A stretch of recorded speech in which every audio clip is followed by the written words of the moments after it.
దాని తర్వాత ఖచ్చితంగా మళ్ళీ మంగళవారము వైఎస్ఆర్సీపీకి సంబంధించిన ఎమ్మెల్సీలు, ఎమ్మెల్యేలు, ఎంపీలు, రాజ్యసభ సభ్యులు, లోక్సభ సభ్యులు అందరూ కూడా ఢిల్లీకి వెళ్తారు.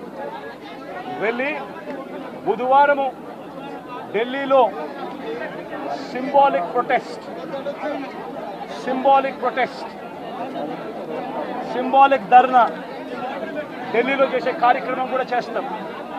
రాష్ట్రంలో జరుగుతూ ఉన్న దాడులు, రాష్ట్రంలో ఉన్న లా అండ్ ఆర్డర్ పరిస్థితులను దేశమంతా కూడా చూసేట్టుగా, దేశమంతా కూడా దీన్ని గమనించి, దేశమంతా కూడా దీన్ని ప్రొటెస్ట్ను వాళ్ళు కూడా ప్రొటెస్ట్ చేసే విధంగా దీన్ని హైలైట్ చేసే కార్యక్రమం చేస్తాం.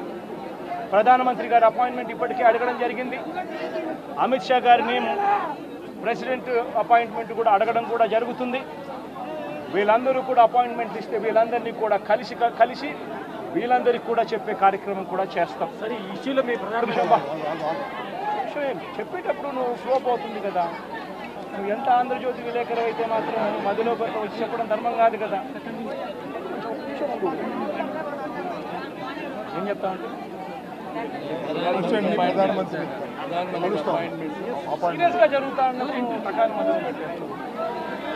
ప్రధానమంత్రి అపాయింట్మెంటును, హోంమంత్రి అపాయింట్మెంటు, ప్రెసిడెంట్ గారి అపాయింట్మెంటు, వీళ్ళ ముగ్గురు అపాయింట్మెంట్ కూడా అడగడం జరుగుతూ ఉంది.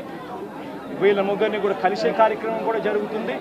వాళ్ళ అపాయింట్మెంట్లు ఇస్తే వాళ్ళని కూడా కలిసే కార్యక్రమం జరుగుతుంది.